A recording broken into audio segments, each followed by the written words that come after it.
Hey, everybody, and welcome to episode 52 of the Board Game Specialist. I am Melanie. And I'm Carla. And this week, we are midway through our top 50 games of all time. We're doing from game 30 to 21. And I just this morning, before we got started, I just kind of went through, wrote the year and the designers for each of these. And then I was like, oh, yeah, that's a good game. Like, oh, yeah, that's a good game. Any surprises for you this week? Let's see. Well, I got a couple new games on my list. I have a mix of, fillers and big games. So actually, me too. In this one, it's kind of yeah. That's funny. I guess let's see, 1, 2, 3, 4. Oh, there's 6 heavier and then 4 lighter on mine. What about nice? You? Yeah, I've got like kind of it's all sorts of different games in this one.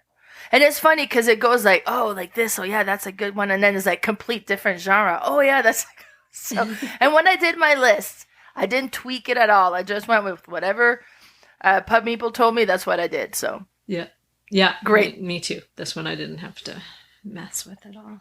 Now, before we get into this list, Carla, what have you been playing? I got to play Amsterdam the other day. Oh, nice. This one is fulfilling from Kickstarter, but most backers haven't got it. Ashley had purchased it from a guy who bought it at Essen, I think, or Gen Con or something, and shipped it to her. So this was a remake of Macau, a Stefan Feld game. Okay. And so he's remaking a whole bunch of his games, calling them the City series. And Macau, I believe, is out of print, so it was hard to find and very expensive. And then he started to remake them in twos for Kickstarters. Nice. I'm waiting for my Hamburg to come, which is the remake of Bruges. But we got to play Amsterdam, and it was really cool. It's one of those games where the first time you play, you're not doing as well as you could in the future. Like it's like a first game curve. Learn. But by, a few rounds, you start to see, okay, I know what you need to do. Because what you're doing is it's a pick up and deliver game, but it's quite different because you still have to draft a card every round. And you put these cards out in front of on the bottom of your player board. And until you activate them, they stay down there. Now, once you get past 5, if you haven't activated these other, like the cards, you're going to start getting these negative tokens that will give you minus points at the end of the game. So you really have to plan well so that you can activate those cards. And once they're activated, they're active throughout the whole game. Some are end game, some are ongoing bonuses, some are like a once per round. But what you're doing is you're trying to move this little boat around and pick up and deliver things. So you have one part of the board is like a dorf or a dock with like different ports and whatnot that you drive around to.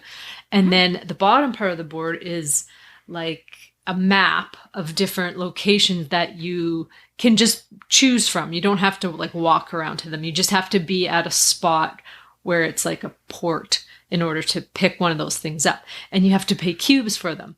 So during the round, the first thing you do is you draft a card, and then you will roll these colored dice.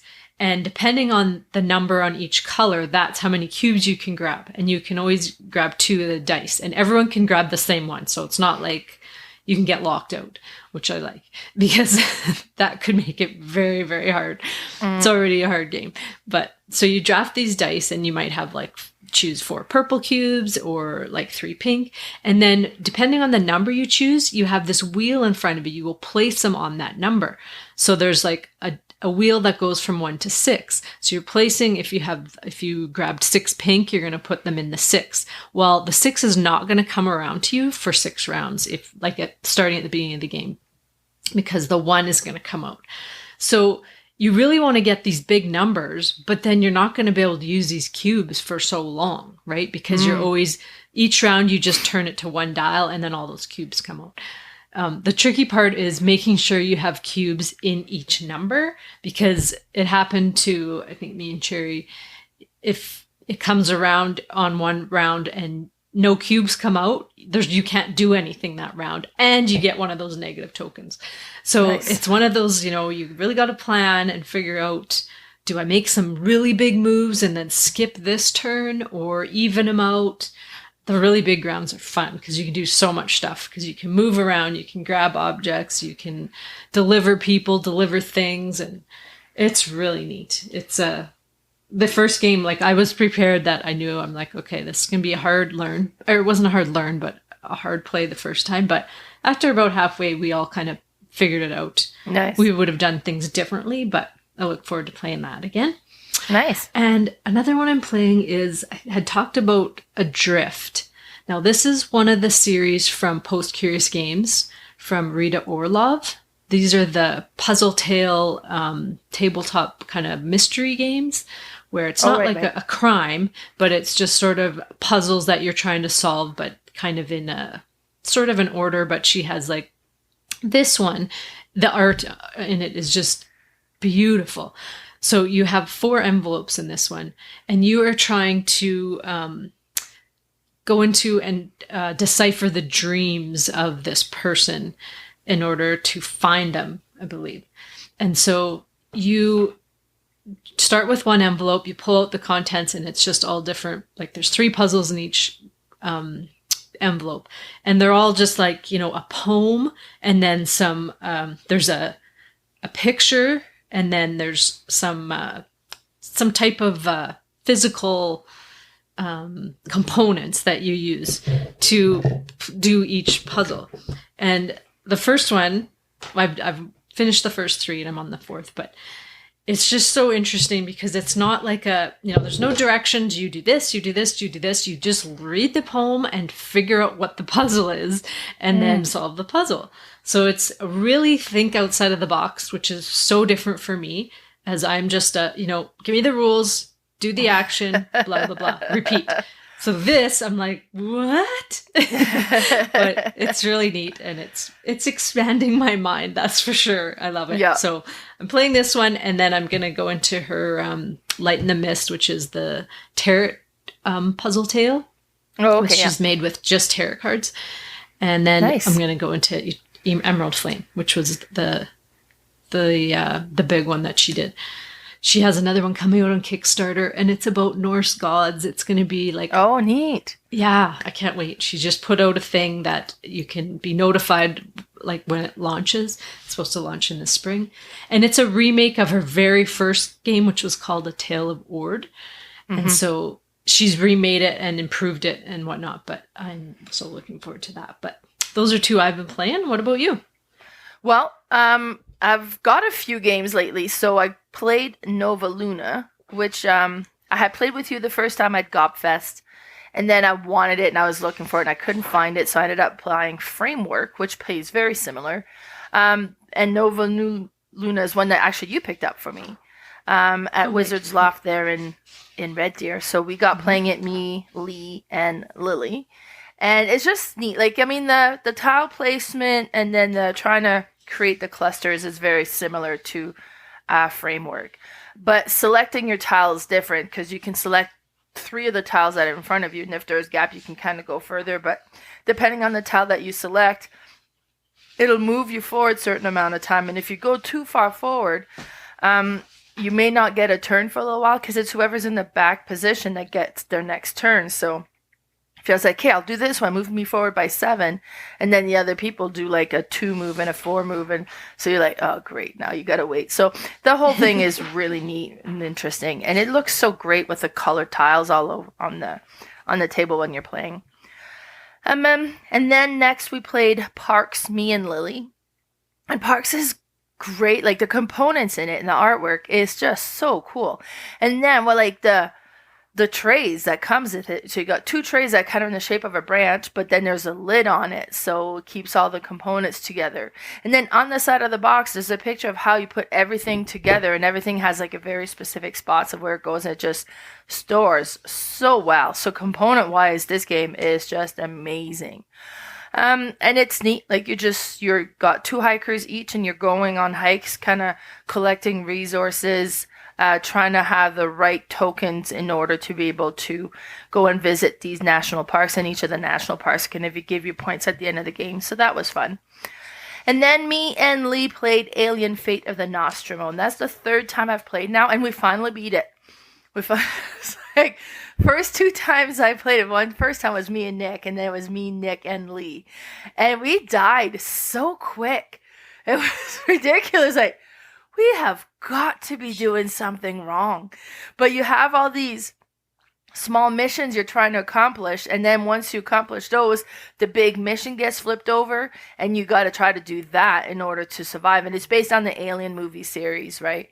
And you got like the little alien on the map, and he's going to be moving around, and if you kind of and it's neat because like you'll go in a room and you flip the tile, and it could be that the alien is there, and then your kind of morale goes down by 2 or 3, depending what the card says.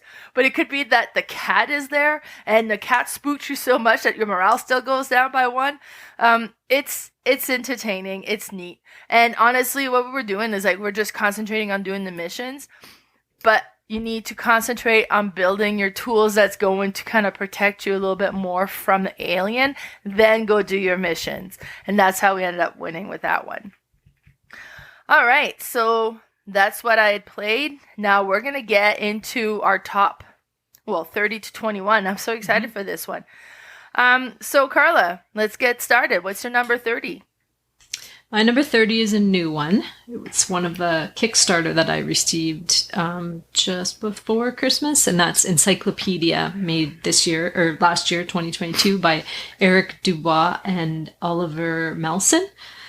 This one is a game that is kind of taken, I believe they took some from their other game, Museum. So what you're doing here is you are discovering animals and basically entering them in an encyclopedia is the theme behind it. But what you do is you have this player board in front of you, and you have everybody grabs dice out of a bag and rolls them, and then they put them on their player board. Now they're all different colors, and you, depending where you want to put them, will depend on, do you want somebody to possibly take this dice? Because if they do, you get a bonus. So you kind of have to look at it as they're not your dice, because they're just on your board and you get to choose where to put them. So there is one spot where there's no bonus. So that might be, if you're first player, you might just, okay, well, I know I'm going to use this dice, so I'll take this one and use it first. But then there's 3 other spots that you can put them in. You can get like money, or like these little influence tokens that can help you with expeditions. The other one, you move up this track on your board, and as you move up this track, you'll get bonuses as you go as well.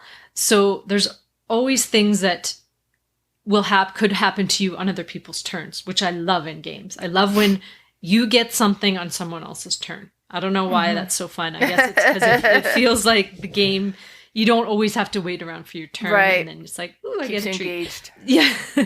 But what you can do on the board is you can either go to the bank, which is just to get money, and it also gives you first player. So it's an easy way to, get first player. You always need money to do stuff because it increases your actions.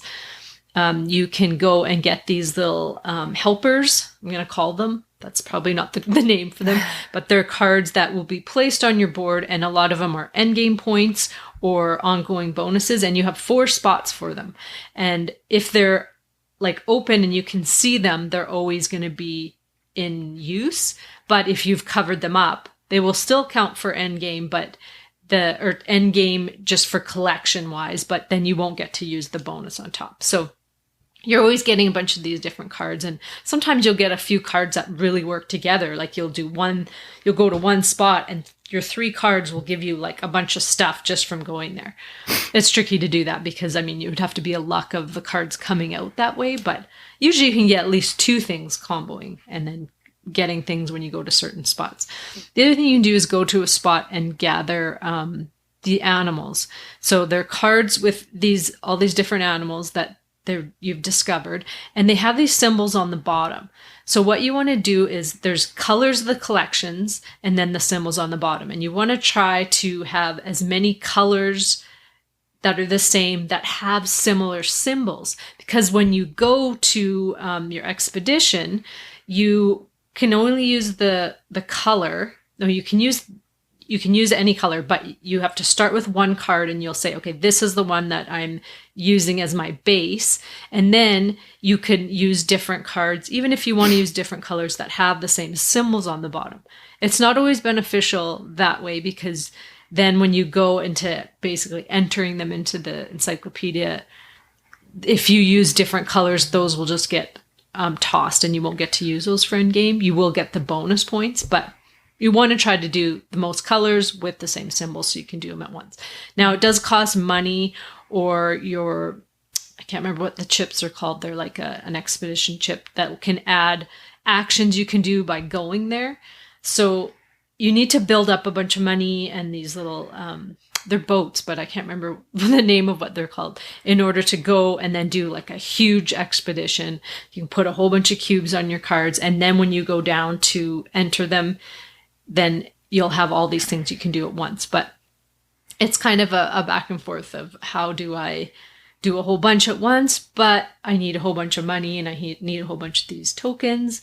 So it's balancing, figuring out what's best, doing a big turn or a bunch of little turns, just like most games. But it's really neat, and it has kind of some people say it has a Wingspan vibe. There's something about it. I can't even put my finger on what it would be similar.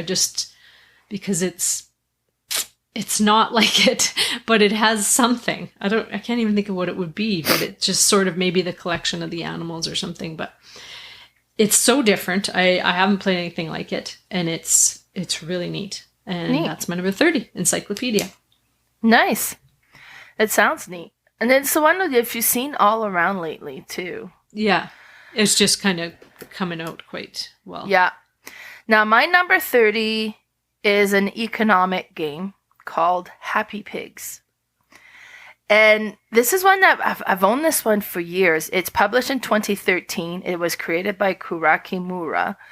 And this is, okay, the component, first of all, are super cute. You have your pigs that you can get. So you get the tiny little piglet, which is a tiny tile. And it has like just the image of a little tiny pig. And on the other side is the image of a little tiny pig with a Band-Aid on it. And then you have your small pig. Then you have your big pig, and then or your medium pig, and then your big pig. And the artwork, they're all kind of square. Like all the pigs are kind of a cube shaped in the artwork. It looks super cute. But so you will be playing over a series of years, so there'll be each season. So you'll start with spring, and then there'll be summer, and then there'll be fall and winter. And by winter, if your pigs aren't vaccinated, they're not going to survive the winter. So you gotta vaccinate them and flip your pig over to the side where they got the little Band-Aid to show that they've been vaccinated. Excuse me. But then you also need to grow your pig, and they won't grow unless you feed them. And then you can breed your medium and your large pigs. So if you have two of them, you can breed to bring in a little piglet. Now, if you use the kind of, I don't know, we call it the love amulet or something. Like if you use that, then it actually makes a bigger pig. So instead of breeding a little piglet, you would breed a little small pig. So it makes bigger babies.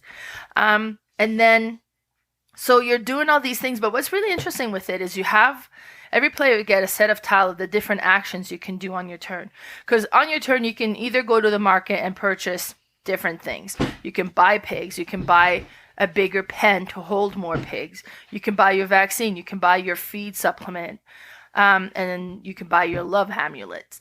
So these are the different things that you can buy. Or you can go to the market and sell. And you would sell your pigs.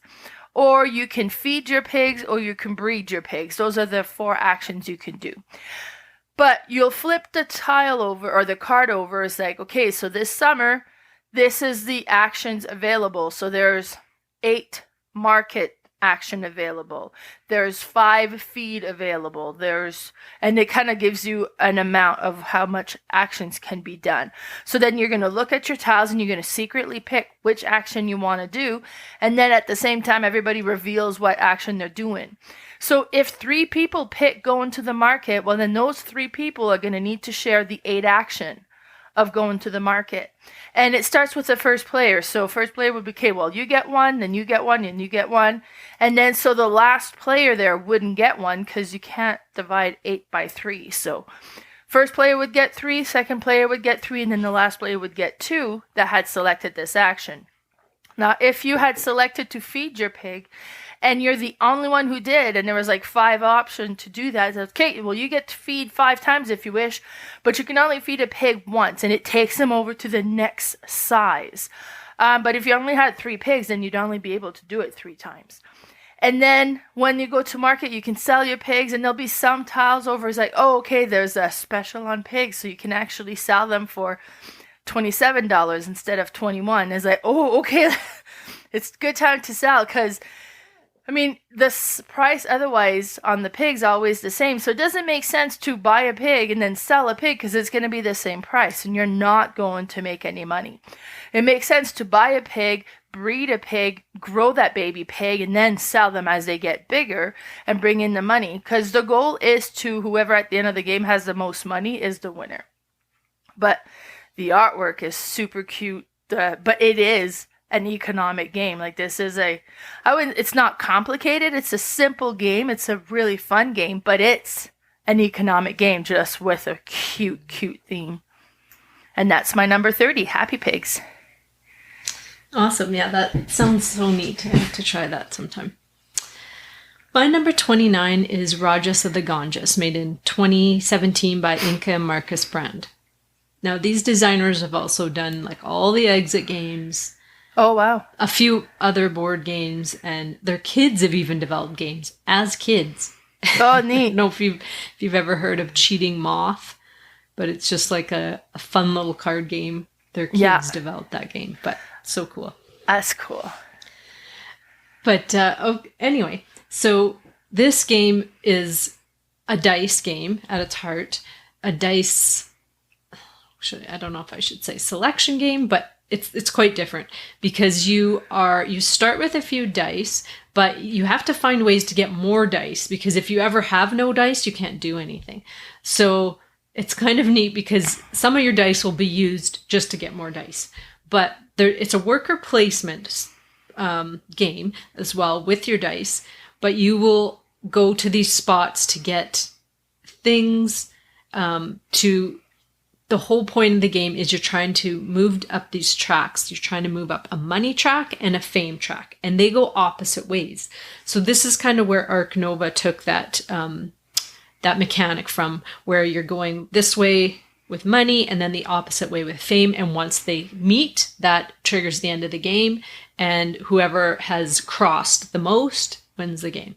So you don't have to add up points other than just, where your fame and money is. That's how you figure out your points at the end. You also have this river that goes through the whole board, and you'll get to move up that track as well if you go to one of the action spots that does that, and it'll give you certain bonuses.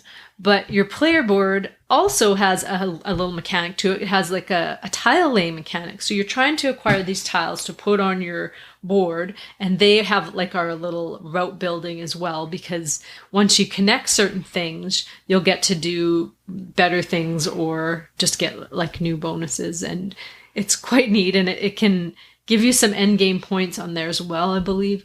It's quite unique. There's so many things to think about as you're doing it, but just don't forget, always get dice, because you go into a new round with no dice, you're basically using your person to get dice, and that's it. So it's one of those games, probably the first time you play it, you're like, I just can't figure out how to get dice. But halfway through, you're like, oh, okay, this will do it. This by putting one dice here, I'm going to get 3 back. By putting one here, I'm going to get 2 back. So now I've got a bunch to work with and to go do different things. It's really neat. And it's an older one, 2017, we call old in the board game world. But right, yeah. It's a keeper, and it'll always be in my collection. I love it. And that's Rajas of the Ganges. Nice. That sounds neat. I haven't played that one yet, so there's so many games that have to get played, even in my own collection, so I'm not even going to look at yours. All right. My number 29 is a game that I've played for the first time at Gobfest. and fell in love with it, then hunted my own copy down, and then played it a few times since. Now, when I moved to Acme, this one did not travel well, so the cards are all mixed up, so I have to sort them before we can play it again. But that's Awkward Guests. This game was published in 2016. It was created by Ron Gonzalo Garcia, and it's just one that I enjoy. I like the whodunit and try to figure out in the clue-based type game. But this one is such, like, it's a step above that, because there's a murder, and then I like to play with the app where it kind of sets it all up for you and say, okay, go through all the games and all the cards and pull out these specific ones. So you kind of set your clues and you pull out all these cards, and then it gets shuffled, and then you kind of start with a few of them, and then you look. But it's not going to say pistol. Oh, it's like, okay, well, I have the pistol, so it wasn't a pistol. But it'll say, like, the coroner did the autopsy and he didn't die by blunt force trauma, so it wasn't the bat and it wasn't the frying pan, or it was like, so it's more, I guess it's more detailed than just a picture of a pistol.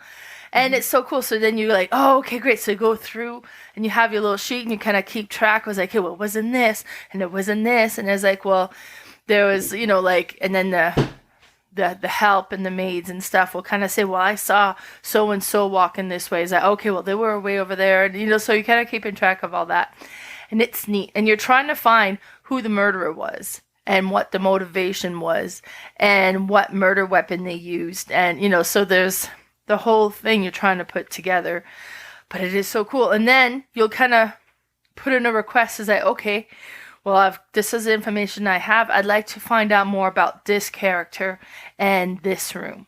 So you kind of put things on the map to show which one you're asking about, and everybody will look through their cards and be like, well, I have some information on this. So, and it has value to it. It says, okay, well, I have an information on this and on this. So total value is 5. So it'll be like, okay, I have 5 clue worth of, or value of clues available for you.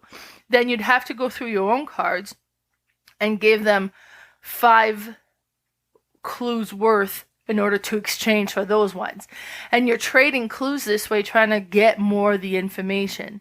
And you'll be doing that for the first round till everybody gets to go. And then you get new cards. You have to discard some cards and you get new cards that comes into play. And then you kind of go again until somebody's like, okay, I think I'm ready to do. And that's what's neat with the app, because you can do an accusation and you enter it on the app and it'll just say, no, you're wrong. So you're still in the game. You didn't see anything. So it's like darn it. That's nice when they don't just give you the answer. And you're exactly. Like, oh, so it's just like, nope, you're wrong. It's like, oh, okay, great. So you kind of keep going. It's just so neat. I really like this one. And that's Awkward Guest, my number 29. Awesome.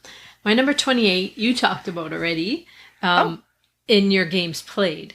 Oh. So this one is Parks, made in 2019 by Henry Audubon.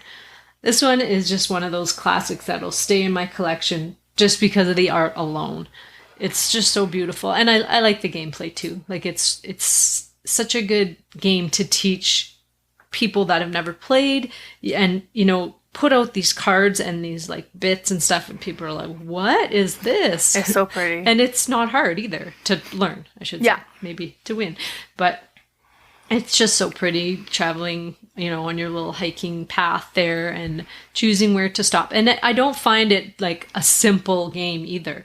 It's simple to learn, but really can be strategic, especially when you play gamer versus gamers. Like you get pretty, because you get pretty competitive where you're looking at the gear and then, okay, I want a bunch of gear this first round or two, and then I can just clean up with a whole bunch of, discounts on visiting the parks, or do I just gather a bunch of resources and then try to like fulfill a bunch of parks at the beginning so I know I have my goals that I needed to fulfill. There's a lot to it. Like, and when I first played it, I just thought, oh yeah, it's just one of those simple games. Yep, big deal. And it's so pretty. But then the more I play it, I'm like, this is actually, if you really look into some of these lighter games, you kind of can get some depth in them because it's like, oh, there's actually a lot going on here if you really need to, build your little engine. But it's just beautiful, and I really hope they make a Canadian National Park version. Wouldn't that be cool? Yeah. Yes, I think they should. They've done all the American ones, which are beautiful, and I love the cards, and I would love to go visit them all one day, but I would love a Canadian version of this game. It'd be cool to see Peggy's Cove and, all those things in there. Nice. So and I thought I was like, we got our first crossover, but no, not yet. We haven't had any crossovers yet, have we? No. Not yet. Wow. I suspected we would have very different lists, so. We will have one on this, but you might have it on a lower list. Oh, I don't think you've said it. Actually, I'll have to look back while you're. Okay, sounds good. We'll see. Yeah. All right. My number 28 is a game that I love just because when I was in high school, my brother got me into the fantasy novels, and I've read all of the Wheel of Time series and the Sword of Truth series, and I just really love fantasy novels. And this game, when you're playing it, it's like you're playing a fantasy novel. You have the map, you're moving your characters, you kind of have different things going on, and it's just like you'll come across different encounters, and then it's like, okay, well, do you battle? Do you try to get away? I love it. And that's Legends of Novus. Now, Legends of Novus was created in 2019, and it was created by Wesley Woodbury, which is actually from Olds, Alberta. So I had got to play this game when it was in its prototype form, but it's so cool. So you have your character board that opens up, and it has like the double layer, so you have like the little thing that will hold your cubes in place. And then you have on the one side kind of keeps track of your experience points, and it keeps track of your level. And then on the other side, it'll have like a kind of an image of your person, but it'll have like hands. So you have two hands, so you can hold two different items in your hand. So you'll come across different location, you'll battle and be like, okay, great, and you draw these items, so you kind of pick up, and it's like, great. Well, I can't use this one because you have to be an elf to use this one, and I'm not. I'm human. Or, so you get that stuff. So it's like, well, I'm going to put this one aside to sell when I get into a city. So there'll be items that you can utilize. There'll be items you can't utilize, but everything has like a value to it. So what you can't use, you'll just go ahead and go and sell later. And it's like, and then there's these boots, so you can equip the boots. And then it's like, and then there's this amulet, so you can use, and then there's this helmet. So like, and there's like, great, I have this weapon, but it's a two-handed weapon, so then I can only hold one. Both my hands are busy now. And just the whole building your character as you play, as you come across these different things, is so cool. So cool. And then you kind of pick your character to begin with, and you pick what class you're going to be, and then like, hey, you can do this. And then as you progress, be like, okay, now you can kind of, and you change and upgrade your character. I love this game. It is so cool. It really kind of builds a story without being, because a lot of story-based game, like you go through it, it's done, you've gone through the story, and it's preset. This isn't like this. Like, it's just you have your character, you'll build up your character with the things you get and the abilities you'll acquire, and you'll go through this map, and you'll come across these different monsters on the map, or this. Some are like, and the goal is you're trying to get to these specific location where there's like the big boss monster, I guess, basically. But you can't just go there straight. Like, you need to build yourself up. So you'll go and visit these different things. So it kind of builds that whole fantasy adventure without it being a preset thing. Like, you're just playing, collecting these things, selling these things. So never is it going to be like the same story. Like, it just changes. And it's not story driven per se. It's just you're going through the motions. So based on what you're doing, it reminds you of like the fantasy novels. Like, that's you're kind of living the experience. But I love this one. It looks amazing. And actually, Wes Woodbury, so he's got a Kickstarter out right now for his Dungeon Maker, which is like a solo 2-player tile laying game. And then I kickstarted that, and one of the options in the Kickstarter is you could go and kickstart and get all of his games that he's created. I think there's like 5 or 6 of them, Legend of Novus being one of them too, right? And I didn't do that one because I own most of his games now anyways, but Legend of Novus, out of all of his games, by far is my favorite one. Well, hence why it's my number 28, right? Awesome. Now, would you say this is similar to, and I can't remember if you played it or I think you have it, Destinies without the app? It would be in that genre for sure. Kind of, yeah, like an open sandbox game where you can just start anywhere. You just go. You're kind of So I'm really starting to get intrigued with those. Those used to never be on my radar ever, but now I'm just kind of like, I think I'd like to just explore something and just I don't know, see where I go. So it sounds cool. All right, my number 27 is Great Western Trail, made in 2016 by Alexander Pfister. Now, last week I had on my list Great Western Trail Argentina. I could see these flipping in time, depending on playing it more, but this one is the second edition I'm talking about. So the first game, but the second edition of it. Added a little bit to it. This is a rondel game where you're traveling around I'm going to say around, but it's like through this trail that will get bigger as the game goes. It starts with so many tiles at the beginning and you have so much movement, but everybody will be building buildings and then it'll make the trail longer, but you can also increase your movement so that you can move faster as well. And what you're trying to do is move through this trail so you get to the end, and then you will deliver all these cattle that you have, and then you'll go back to the beginning. You want to have all these unique cattle in your hand.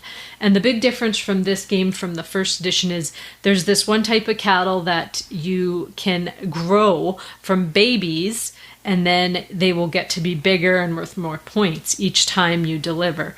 So it's kind of neat. It adds like a sort of an engine building where I get a bunch of little cattle, grow them, and then a few rounds from now I'm going to have all these big, different point cattle.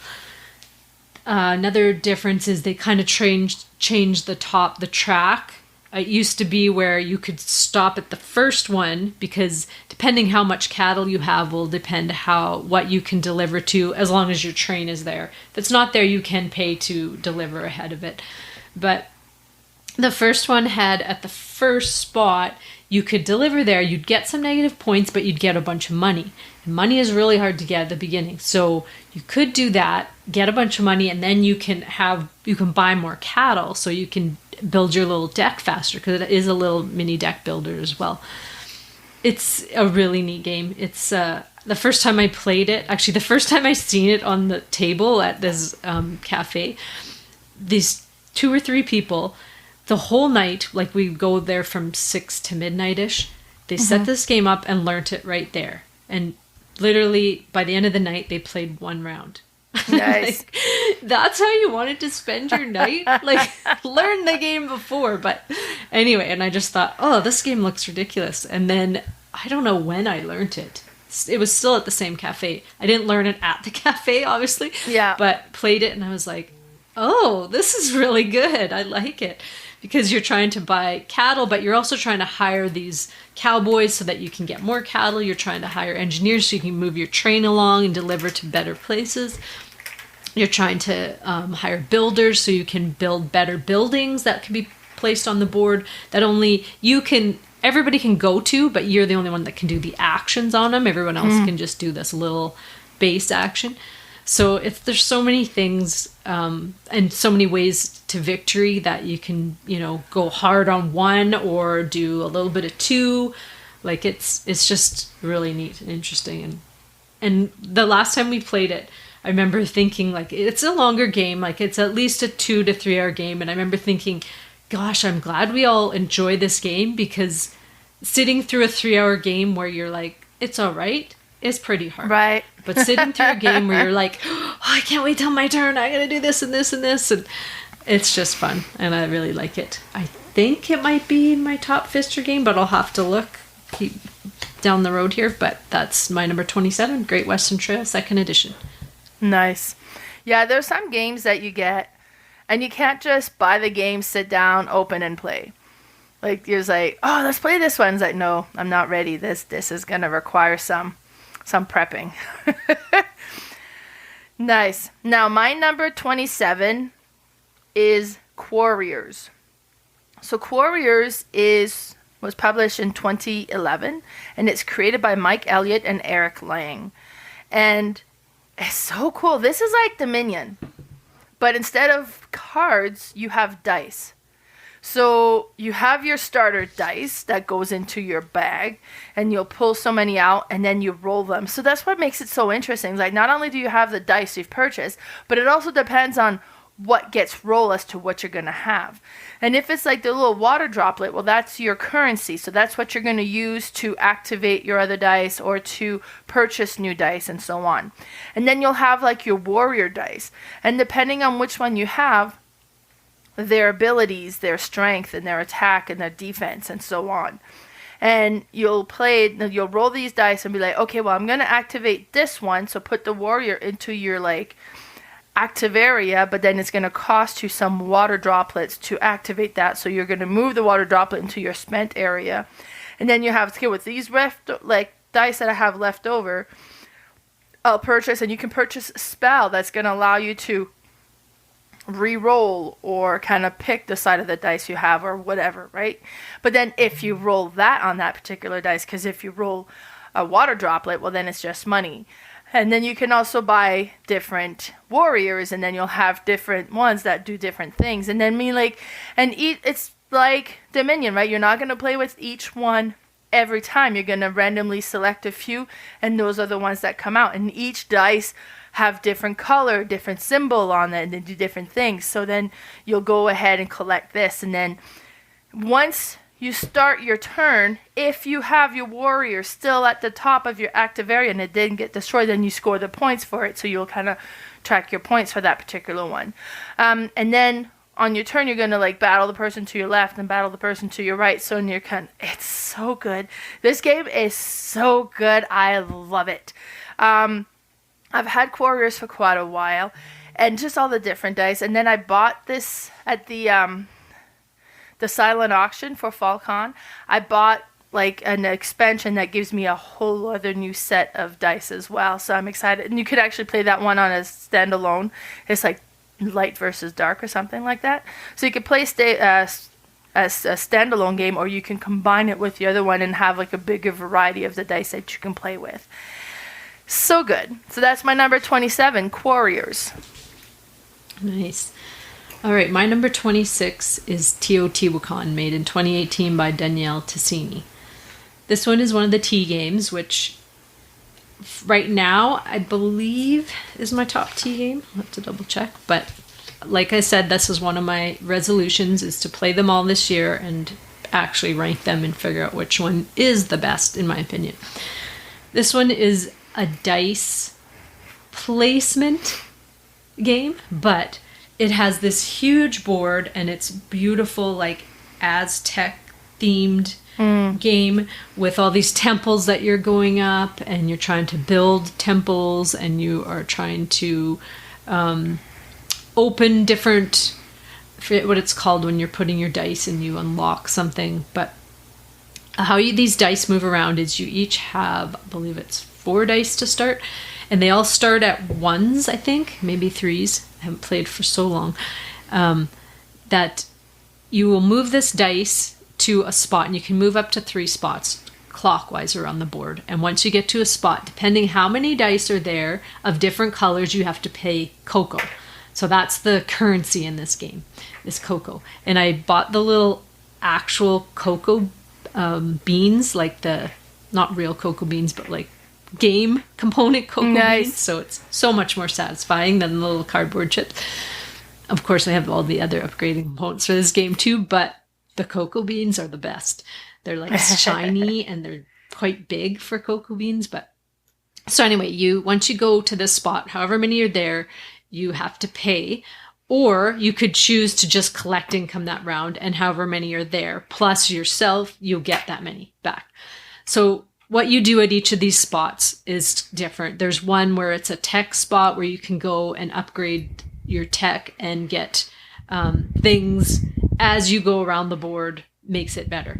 So always I usually tend to go to those as much as I can at the beginning, because then it makes every round that much better. There's spots you can go to build this you're building up on the temple kind of thing. And then there's another one where you're building houses. There's another one where you're building a pyramid with these physical, big, chunky square tiles. And as you put them down on the board, however they match, like you try to match as much size as possible, you're going to get those bonuses. So that's quite satisfying as well. There's different places to just go to collect wood, to collect gold, to collect stone, because you need those in order to build that pyramid. There's just so much. And then the first expansion added another temple, which gave you some really cool bonuses. The third expansion, I'm going to say, I don't know about. Like, I do have it, and it could be one of those that has made me not play it as much, which I should probably just put that one away for now. And then, because it just makes it a huge setup. It already is a big setup, but the second one really adds. So just that one and the first one is really all you need for this game. They are coming out with a big box now, which I'm like, I've got everything. Of course. Like, of course I want that big box, but do I really? I probably actually won't, which is rare for me, because I usually want them, like, everything all in one box, whereas I have them in 2 boxes right now. But it's such a good game. And it's just beautiful on the table. Like, I always send this picture when I play this game to my non-gamer friends, and this is what I'm teaching you next, just to freak them out. And they're like, what the heck is that? It's always this one I send, though, because it just looks like it's so complicated, but it's really not that complicated. But the board is so busy, it looks like there's 150 things going on at once. Nice. When there's not, but maybe I should work on my trying to get more gamers into the hobby routine rather than... I'm going to scare them away. Yeah. Nice. But yeah, that's my number 26, Teotihacan. Nice. My number 26 is Clank. And that one was published in 2016 and created by Paul Denon.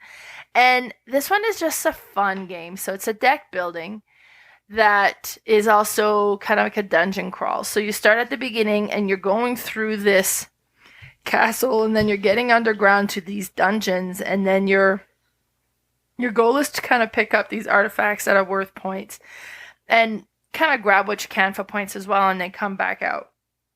But every time you'll grab a certain thing, there's a dragon that's protecting this area, and then it kind of gets madder and madder, so it attacks by more and more. But as you're going through, you'll be playing like your cards that, okay, well, this one allows you to move a couple of spaces. It's like, okay, well, I'm going to go down this way. And you'll have like some attack one that allow you to attack monsters you might come across. But there's Clank cards. As you're moving through this dungeon, you're making noise. And because you're making noise, you're attracting the attention of the dragon. So you have to put your Clank cube, so you got a little cube in your color, into this area, and then when the dragon attack, all those cubes go back in the bag. Now a bunch of cubes in the bag are black cube, which is a dragon's cube, and nothing happened if those come out. But if your color cube starts coming out, well, then the dragon is attacking you and you take damage. So you try not to clank too much so that you don't put too many cubes in that bag, so that you're not taking the damage, because you can get killed in this game, right? So, but you're going through, you're traveling these different paths, and it's like a cave, right? So there's these weird path that goes in different areas and different directions. And so you're trying to go through, and of course, the deeper you go, the better the artifacts are, the more points that they're worth. But eventually you need to come out, because when somebody decides, okay, well, I've got what I wanted, I'm going to come out. And when they come out, they start initiating like kind of the countdown. And then it's like, oh, gosh, I'm so deep. I got to come out. And then you got to try to make your way up. If you make it above ground, even if you're still in the castle, but you're above ground, you will still get to score. If you don't make it above ground, you don't score. You're eliminated. If you make it out, then you get a bonus for getting out. So that's a good thing. And they just came out with Clank Catacombs, which is a version of this game, but it's tile laying. So then the map changes every time because you're putting out these tiles that creates the whole area that you're kind of exploring. I haven't played that one, but I want to. I hear great things about it, and you see pictures of it everywhere, and it just looks so cool. Yeah. So that's my number 26, Clank. Mm-hmm. And people even say, if you're not a fan if you're not a fan, you're not a flan of base Clank or the expansions, really give Catacombs a try, because it adds that tile laying in it. It really changes it up. So a lot of people love Clank, but if you are not a huge fan of it, then you might still like. You should still try this one. Anyway, nice. Yeah. So my 25 is Kingdomino Origins, made in 2021 by Bruno Cathala. This one is a spin-off of Kingdomino and Queendomino, and it's basically Kingdomino. You can use it as the base. You can add 3 different layers to it, which is really neat. And I just love even the simple game. I play a lot on BGA. I pull this out with new gamers, the base game, and it's so fun because you have these thick, chunky domino tiles. They are cardboard, but they have like this nice sheen on them, so they're really, really nice. And you're just trying to connect terrain in the base game, basically, with a bunch of crowns in the base game. In this one, it uses fire as your multipliers instead of crowns. As you go on the different layers, because there's 3 different versions in Kingdomino Origins, it adds like resources that are on tiles that you can use to buy other tiles. There's some tile multipliers that are like people on the tiles, and you have to place them in certain ways to get points. But even just the base of this is so neat, and I just love this game. I love tile laying and connecting, especially dominoes and things like that. And this one is just, the epiphany of dominoes for me. I always try to get my friend who, Cherry, her husband's from, now I'm just blinking, Dominican. And so they play dominoes. That's their thing. They play, they have domino nights. And I'm like, you really should, get them to play this with you, because then it's kind of like, you're compromising. You're getting to play games, and he's getting to kind of play dominoes. And I can't remember if she's tried it, but I think it would be a good way to, a good meld those worlds together. Yeah. Yeah. And so that's my number 25, Kingdomino Origins. Nice. I've only ever played the original Kingdomino. I haven't played Queendomino, and I haven't played this one, but they're all good. Perfect. My number 25, I'm combining a whole series in this one. It's cheating, but I'm okay with it. So, and that's Pandemic. So Pandemic, the original one, was created in 2008 and is created by Matt Leacock. And the original Pandemic, I love. So you've got these 4 diseases that are starting to spread across the world, and you're each a different kind of role in the medical field, and you're trying to get this disease under control. But in each round, a card comes out and is like, okay, well, then there's disease that are going in this area. And then, you flip a card and there's disease that come in this area. And then you'll get like a pandemic card, and then it'll be like, hey, well, there's disease that... Well, first, like, you take all the discarded cards. So all the discarded cards, you've put disease in already. You shuffle them and you put them on top of the deck. So now all the cards coming up are cards that have already, or locations that have already collected disease. So now they're going to be even more disease there, which makes it even harder. Because if you ever get more than 3, then it just creates an outbreak, and it starts to spread in all the surrounding area. And maybe it spreads over to this other city that already had 3, so it creates a second outbreak, and then it spreads further. Things get out of control so quick in this game. And it's a cooperative game, but it's neat, and I like it. And I remember I had my friend who's a pharmacist come over, and I was like, great, pharmacist assistant, we'll win this in no time. And we lost in 2 turns. I was like, oh my God, okay, we're trying this again. And then I've played Pandemic Rapid Response, I've played Pandemic The Cure, I've played Pandemic Rising Tide, I've played, Pandemic Reign of the Cthulhu. And then I was at the Pandora's Box and Olds yesterday, and there's a Star Wars one that's pandemic kind of mechanism. So and I like them all. So my number 25 is Pandemic. Yeah, that's a good whole series. I mean, I have a ton of their games, and I like all of them. Like they're such a good gateway game as well. I believe. Mm-hmm. Like I've asked a lot of my friends, have you guys played Pandemic? They're like, oh no, I haven't heard that. And I explain it to them. They're like, oh, that sounds cool. And we still haven't tried it, but I know. I'm like, yeah, I know. Because especially when you introduce co-op games to new gamers, they're just like, what? I didn't know we could play a game. Yeah, it's unusual, right? Yeah. So neat. Good choice. Thank you. All right. My number 24 is another new one. And I've talked about this recently quite a bit. And that's Woodcraft, made in 2022 by Ross Arnold and Vladimir Suchi. This one is my favorite of his so far. I had really had high hopes for Messina 1347. I still have to give it a second try. I only played it once at a convention, and it was just like, it was okay. And maybe because I had such high expectations. But the same went for this. I had set high expectations again. And then we played it late one night at a convention, and I'm like, oh, I don't know. Like, it was good, but it wasn't like, oh. And then we played it again, and I love it. It's awesome.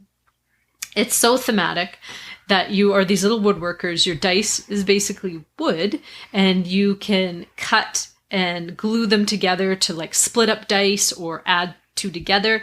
There's different colors, and so you need certain colors for these certain objectives. You can grow dice, so you have these 3 colored trees, brown, yellow, and green. And if you plant a tree, then you have to put a dice in there, and then each round it ups the pips by 3. So it really grows quite fast. There's quite a few rounds in this game. You can build up all these tools in your attic, and it's kind of a little pyramid that you're building with these tools. And as you connect them, you get the bonuses in between them. And then as you build up top, then you get kind of, I think it trickles down and you get the bonuses underneath as well. So that's kind of neat. There's, you can hire little workers, and the workers are all elves. You are an elf as well, I believe. And the money or the currency is blueberries, which is so cute. And it's just such a neat game. But still, like, I wouldn't say it's a light game. I would say, in my opinion, it's a heavier game. There's a lot going on. A lot you need to think about. It's not a heavy game to learn because it's so thematic. Once you've okay, I understand this, I understand that, then you totally get it. The action wheel is another neat thing that he did. He's kind of taken it from Praga Caput Regni, which was his one of his prior games, where you'll draft an action from this wheel, and then you'll move it to the next section, and then it can open up bonuses for other people drawing in that section. And you can never go past this one spot in the wheel until all those actions behind have been taken. So it's quite interesting that way as well, because you might want one of those actions to move up past the wheel, the little dial, but it can't go yet until you've used all these actions. So you're like, okay, I gotta use one of these. What can I do this round that in order to be able to do that big one next round? And it's just so pleasant and cute and adorable, but still hard and thinky. And that's my number 24, Woodcraft. Nice. My number 24 has taken a turn on my list. This is just one that's like, really? Does it belong here? And apparently it does. And then I agree. I like this game. I like this game a lot, but that's Word Slam. So Word Slam was published in 2016. It was created by Inca and Marcus Brand. And this is a simple party game. But it's so fun. So you'll have 2 teams. And then you'll have like the clue giver on the team, and they'll look at a card that has a list of words. And they'll be like, okay, well, I think we should do maybe number 2 and number 5. What do you think? And then the other person will look, says, I think 2 is going to be tough. Let's do 5. Okay, we do number 5. So they put their card down.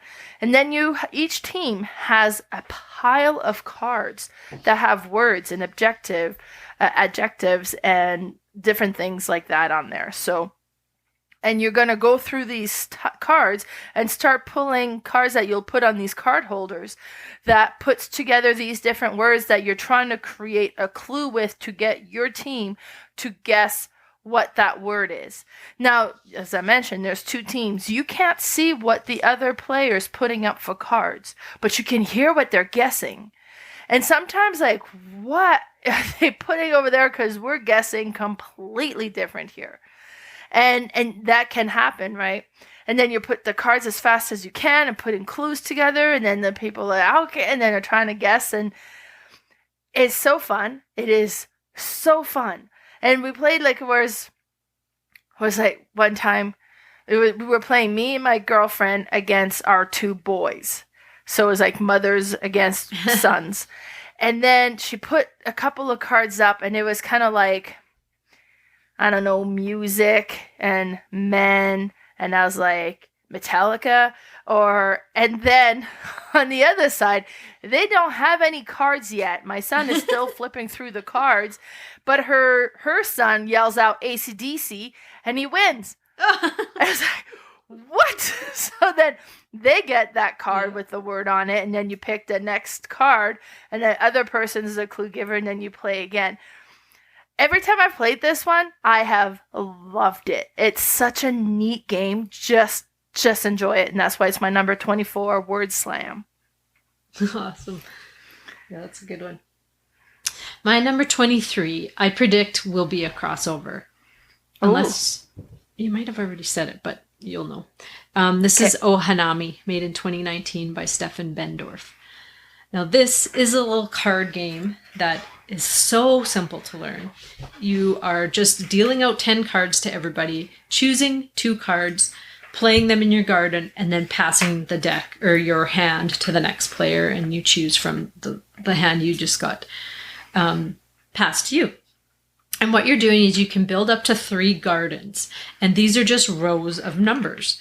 So you're choosing these numbers by, they each have a color. There's green, blue, pink, and gray.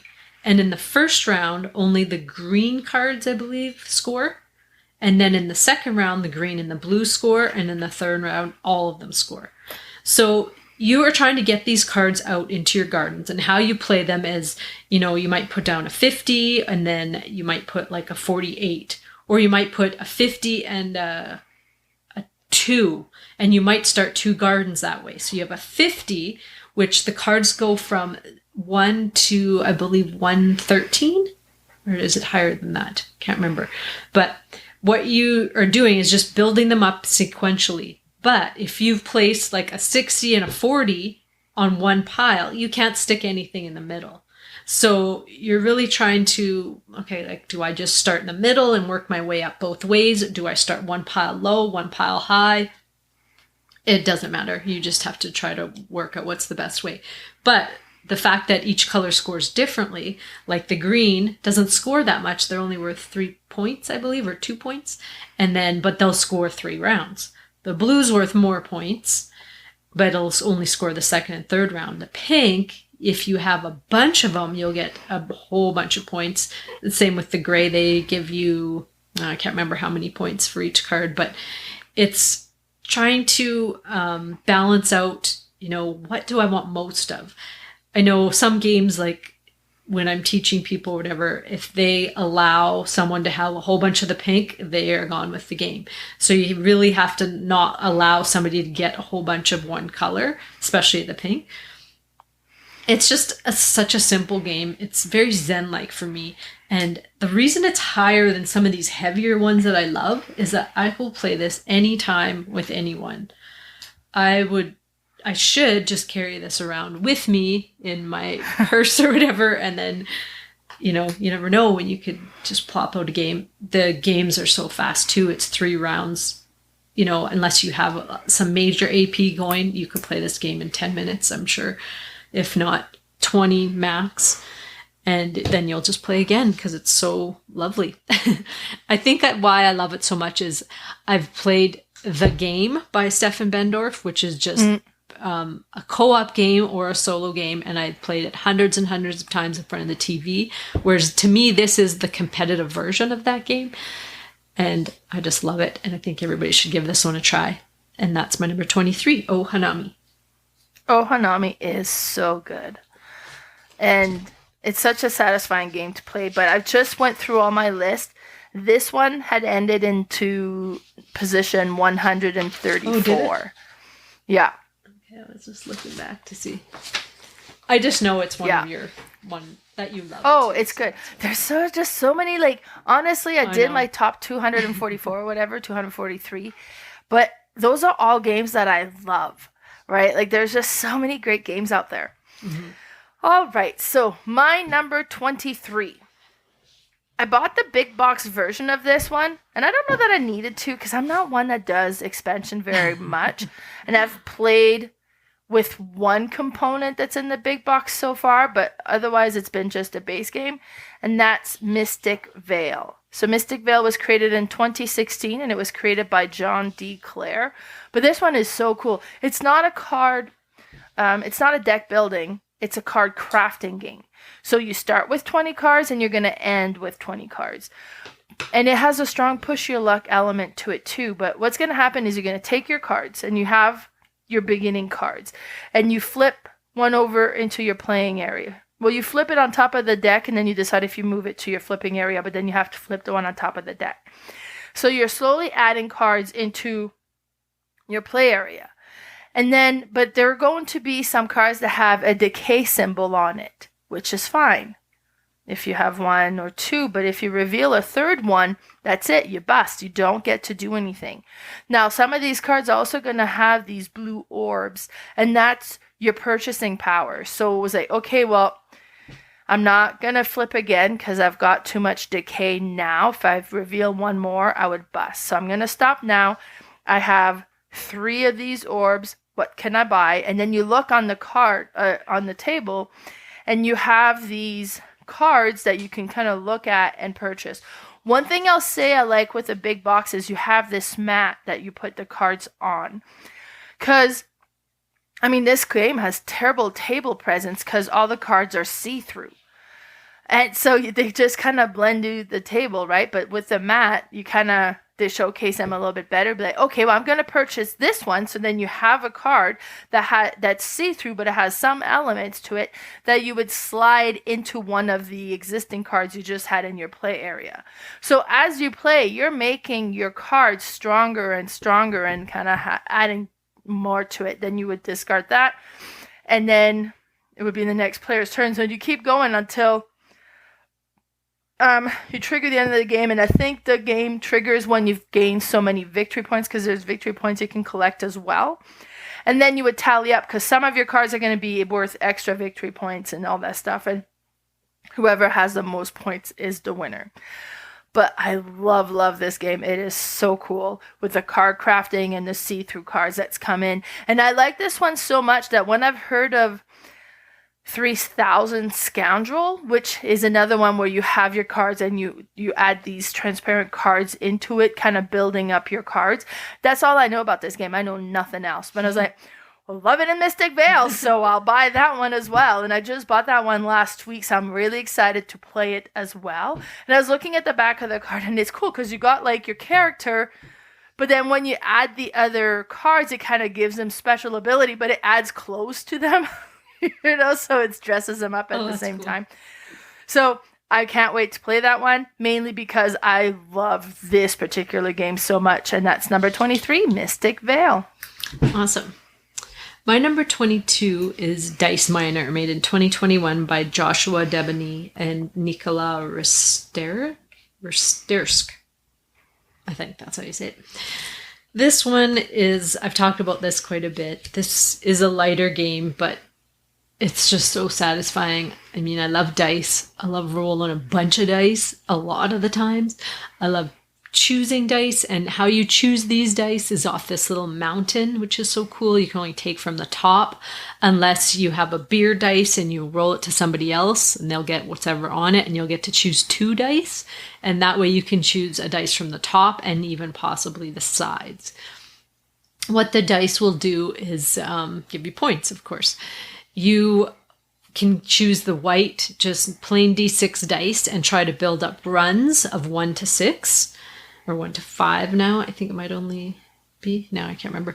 And you'll just get points, whatever's on the pips. But you have to have a 1. You can't do like a 3, 4, 5 or a 2, 3, 4. You have to have at least a 1.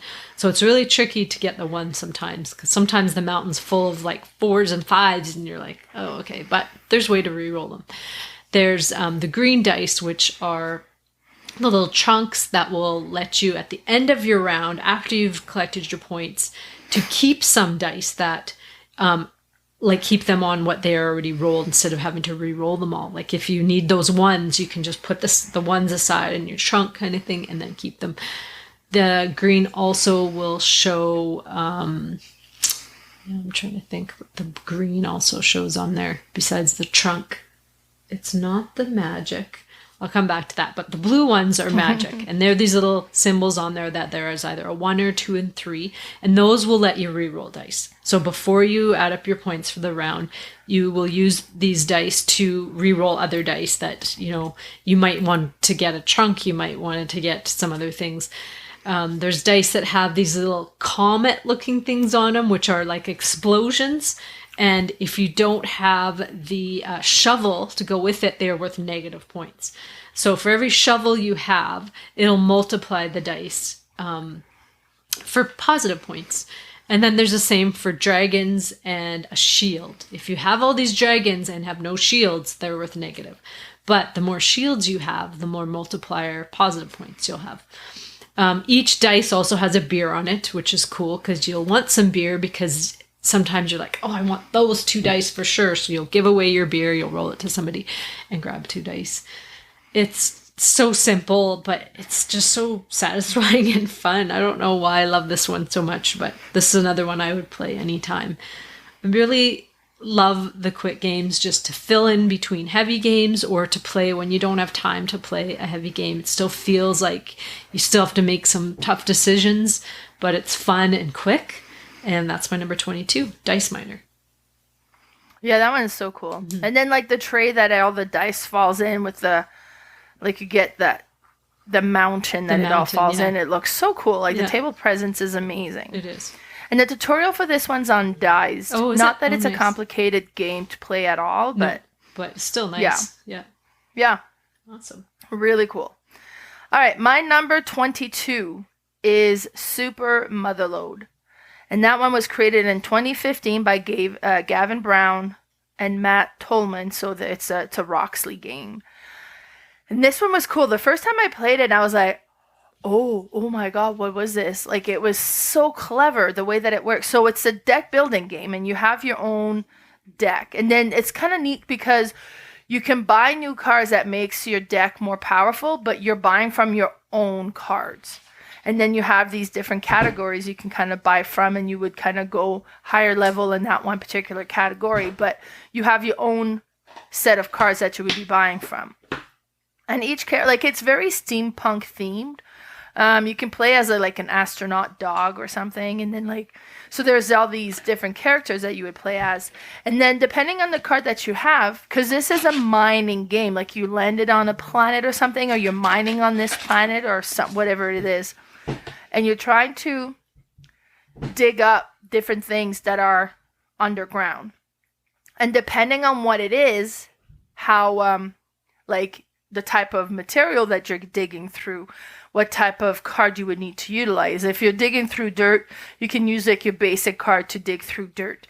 But if you're going to be digging through rocks, you're going to need to have a better valued card in order to dig through that, and so on.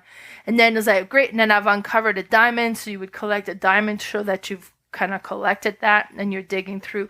And it plays a little bit like in the Hall of the Mountain King, as in you're putting all these tiles to show where you've dug. And because you can only dig through what you've already gone through, right? But you're digging down and down, and then you've got 2 maps kind of side by side. And when you dig through the second one, and then if you kind of start getting towards where you would need the third one, you take the first one away, you slide the one over, and you add the depth of the ground into like the next one. So like that's what kind of like, okay, this is cool. And then adding these tiles of what you've dug up and kind of what you've uncovered, and then using what you've uncovered to purchase better cards. And the whole thing is so clever. And the gameplay is so neat. I love this one. So that's my number 22, Super Motherload. Yeah, this is a really good one. This one didn't make my top 50, but it's definitely on my list. I really like it too. Awesome. Well, my number 21 is Glenmore 2 Chronicles, made in 2019 by Matthias Kramer. This one I don't get to play as often as I would like, but I just love this game. I have I have the 2 Chronicles, because there was just Glenmore. And this one is kind of a remake of it, but then they've added stuff, and they've added all these Chronicles. So you can play it. It's not a legacy game, but you can play it in kind of that form, because this one I have comes with 8. There is like a 9th add-on, which is Nessie, like the monster, the water monster, which I have too. And then there's like an expansion to it, which I haven't got, and maybe I won't, because I might not need it, but who knows, I might. But what this is it's a tile laying game, and you use this rondelle to collect your tiles. You'll whoever's in the back gets to go. So if you move up and you're still behind everybody, you'll get to keep continuing on your turn. So you're replacing these tiles, and you start with this castle and one of your workers. And how it works is you have to place a tile always next to one of the tiles that you've already placed, and then you can activate everything surrounding it. So some of the tiles will activate and give you resources. Some will just give you points. Some might give you money or more people to put on tiles, because you need to move them around. And by the end of the round, you need to be back at your castle in order to score certain things. The scoring is so neat in this game as well, is that at the end of each round, you score for certain things.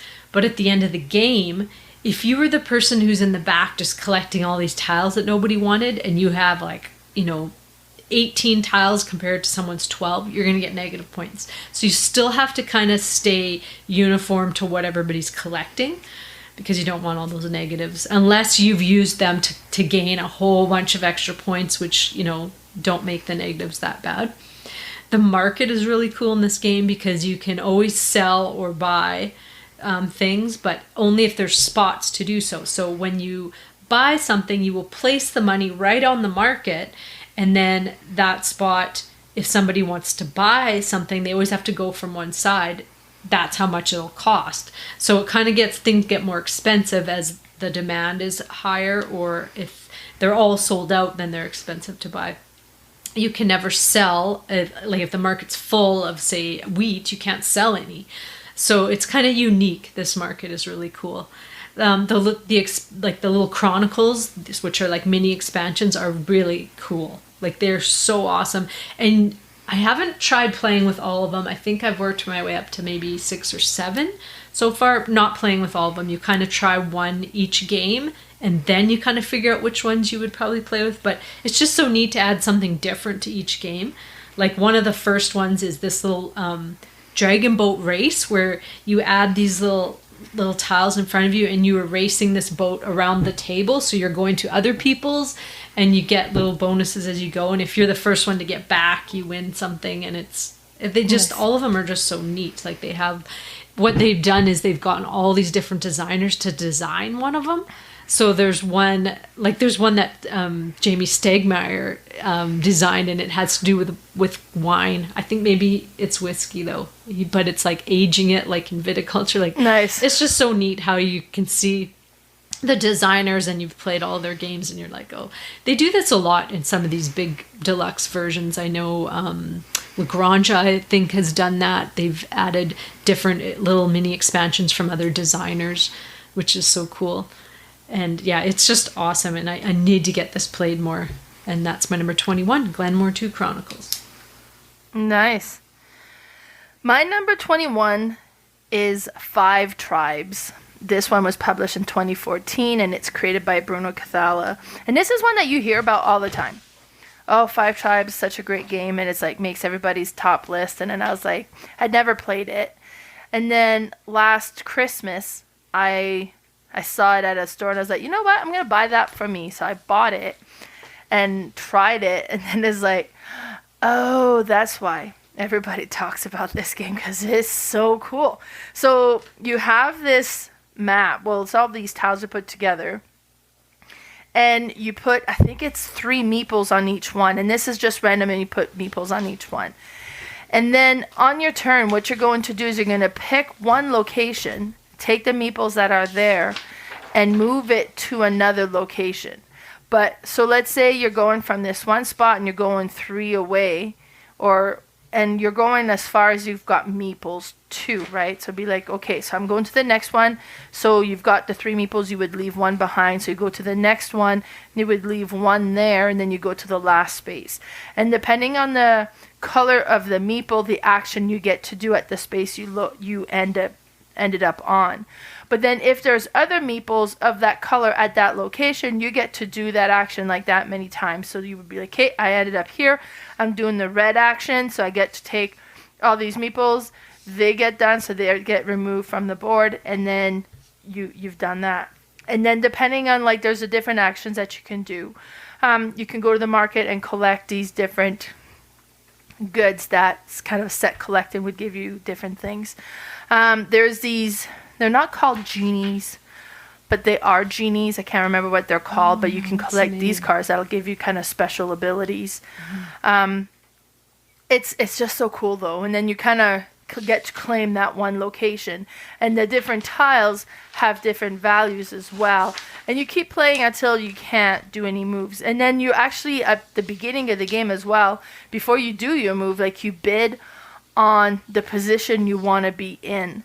It says, okay, well, I want to be at this location, and people could kind of outbid you to go in front of you so that they would get to go first, or like, well, I'm not bidding, I'll just go behind you, or at least so on. And there's like a free position and one that you have to spend 1 goal, 2 goals. So it's neat. The whole thing, the whole different aspect of it and how it all comes together is so cool, and the components are great. And then the board looks amazing when it's all kind of set up on the table, and it's just such a great game.